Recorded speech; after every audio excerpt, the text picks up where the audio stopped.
It's fantasy football draft season. We're looking at those rookie running backs, seeing which ones we want to draft, who's got the upside, how long are we going to have to wait until those results kick in. Today we're looking at Cam Skattebo, a favorite running back of many, and a running back that has some tendencies here that could go off, but also there's some stuff I got to warn you about. Today we're going to cover the good, the ugly, the bad, everything in between in this deep dive. Before we dig in, you need to click that subscribe button right now because we're covering your players every day.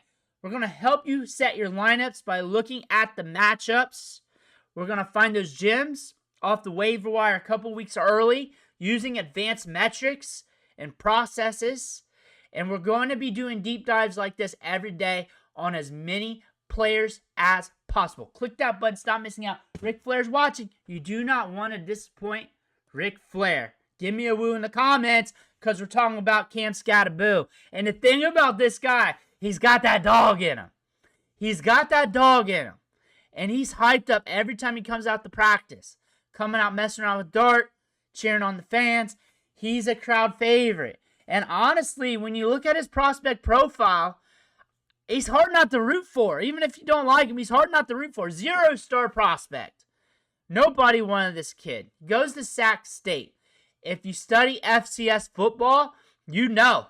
You know. Let me know in the comments about that. We rack up yards, though, in our second year. 1,300 yards, 7 touchdowns. Good in the passing game. But we make our way to Arizona State. First year, we're rolling a little bit. 786 yards, 9 touchdowns. But the infamous 2024 season last year, 1,700 yards, 21 touchdowns. Face of the franchise. Yards after the catch per reception, 13. Year prior, 12.5. Year prior to that, Sac State, 11.8. Yards after contact, 1,200. More than a lot of running backs. Trey Benson, back-to-back 800-yard seasons. 1,200 yards after contact. Just that. Not counting everything. 4.09 yards after contact per attempt. Forced 103 missed tackles. You're looking at a guy that is just a workhorse. He's got an ADOT. That's positive 0.2, then 0.8, 1.2, 4.3. He runs routes downfield. That's what that means. Because a lot of running backs will have a negative ADOT. Just getting checkdowns behind the line. He's good everywhere.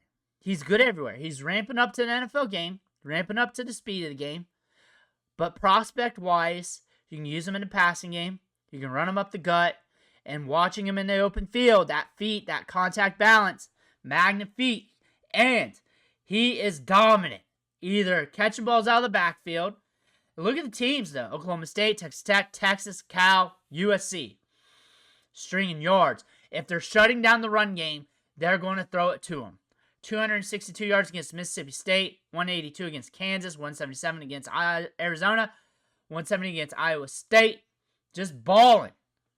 143 on the ground against Texas. Just balling out. 143 on the ground against Texas. 99 through the air in the quarterfinals. This guy was the offense. This guy makes it happen. Again, size-adjusted athleticism. He's not going to be the sexiest running back. He's just not when it comes to overall speed. The burners. They got that with Tyrone Tracy, though. But he's good everywhere. He's got good size. He can handle the dirty stuff up the gut, the short downs and distances, the red zone work. He can handle all that. But this is a very prolific running back in terms of contact balance, vision, grittiness. He can make it happen in those terms. However, we got Tyrone Tracy there. Tyrone Tracy's a dog. He's a dog. And the thing about this, though, Tyrone Tracy, the dog got to eat. Because he's been out. He's been missing practices. And he just now got back.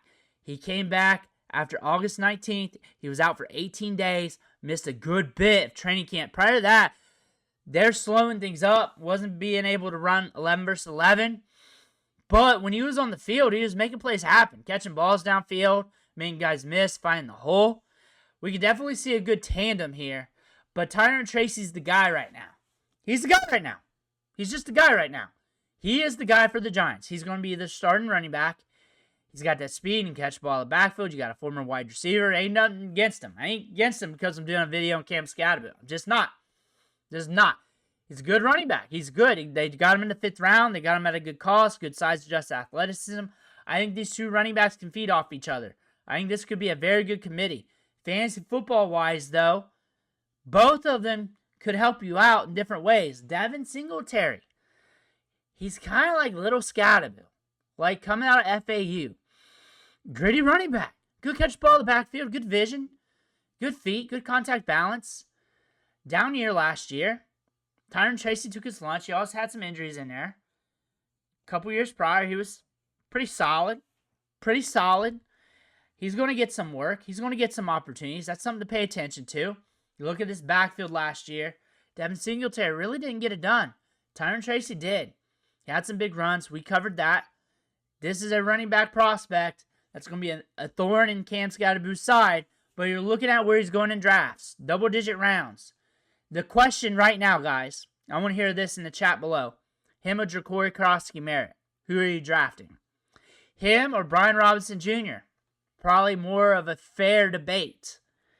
Him or Tank Bigsby? Him or Basil Tootin? Right now, from what I see, he's adjusting to the speed of the game. Justin getting to the hole. Tyrone Tracy's been rocking it. He's been looking good. I think there's going to be some time for him that he's going to need to ramp up and develop. I think somewhere down the line he's going to catch his moment. Maybe it's week 6, 8, 9, 10, 11, 12. I think he's a stash play, which it's fine as long as you realize he's a stash play, kind of an expensive stash play. And gamers have been down since the injury. They've been not drafting him as high. You're seeing a little bit of a bounce back as we get closer to the season, but not much. Before training camp, they were higher on him. There was a bounce up as he was playing good in training camp. Then he got hurt. The further we get removed from this injury, the better we're going to look on the field, the more opportunities we're going to get. And that's going to happen down the line. Start of the season, it's going to be slow. You're going to wonder when he's going to get his opportunity. But it's going to happen. He might blow up, but he's a dart throw. He's an expensive one. There's a lot of good dart throws. You can wait a couple rounds and still get dart throw rookies. And it will take injuries. It will take changes of situations. It will take him cashing out when he gets opportunities and playing well. There will be things to look at. But you're drafting him. You love the talent. You watched him at Arizona State. You watched him play. You watched him in training camp before he got hurt. He was balling out. He can catch the ball in the backfield. This is a good running back for fantasy, even though he's not the most explosive running back out there. It's the rookie ramp up. That is the major risk here. And it's quite evident that you're going to be waiting. He's been out for a long time in training camp. We saw him in preseason. He's got to adjust to the speed of the game a little bit. He's going to have to take some time to develop. It could be week 3. It could be week 6, 9, 10 next year before he really gets a solid opportunity. He's been out a bit. Coaching staff loves him. Everybody loves him. The thing about this is Tyrone Tracy's been looking good. Maybe he gets a little split, a little chunk of the pie. He'll eventually catch his moment where he's good on the field, racking up yards. But is it really going to help you this year? You have to be patient with a running back like this. If you can't be patient, I would imagine the first 2, 3, 4 weeks of the season, he's not doing anything for you. He's not out there in your lineup. Are you dropping him? Because it could be week 6, week 7, 8, he blows up. And if he does blow up, what are you going to do? What are you going to do if he does and you dropped him? You're going to pick him back up? You're going to fight for him off the waiver wire? You're going to blow that fab? However, if you know you're going to drop him, and we know the odds are pretty good that there's going to be a long ramp up, maybe you shouldn't draft him unless he's there at a good discount. There's nobody around him in that area of the draft that you like. You pull the trigger. Like, if you're not all in, don't be all in on him because you're going to end up wasting your draft pick anyways. Get somebody else that you like. Get that veteran that'll help you out. However, this is a running back that could blast off. You're going to have to hold on. If he goes to the waiver wire, then you can pick him up for free. And if that happens, pick him up. Stash him. That's probably the best way to get him. I bet you he goes to the waiver wire in your league within the next 2 to 3 weeks. Next 2 to 3 weeks, he'll be on the waiver wire. Somebody who drafted him, cashing him away, and you pick him up. That's probably the best way to get him. Best way to get him. You get those dependable veterans in that area if you want, or whatever else. You just wait. He's coming back from a hamstring. Tyrone Tracy's the guy. He's not going to get a lot of touches to start off. 3 weeks into the year, he's dropped. People dropped Devin H.M. before he broke out, and that was week 3. They're going to drop him. They're going to drop him. That's another way to get him. The waiver wire is also your team. Look at that manager. Think about how he thinks with things. Talk to him during the draft after that pick is made. Listen to how he talks about players. Think about his management skills.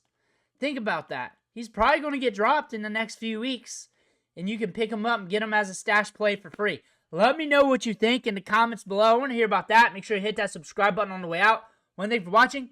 Catch you on the next video.